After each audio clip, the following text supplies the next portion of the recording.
since I vlogged, but I'm kind of just bored because it's like the ass crack end of summer and I have absolutely nothing to do today or for the next like 2 weeks before school starts.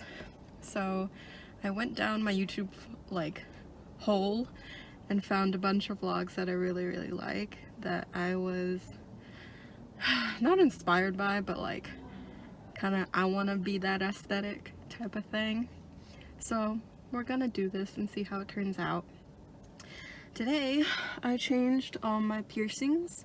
I got like all these hoops from Majuri, and I got this one hoop in, but I don't know if I'm gonna put another hoop where this is, so we'll see. I think I'm gonna get a few more piercings, so I'm excited for that. And then yeah, so moral of the story, not moral, but point of the story is that I felt hella cute and I thought it would be a waste not to go out and be cute. So I took myself to coffee, shopping, and dinner. So I hope you've enjoyed. Thank you for watching. Yeah. Goodbye.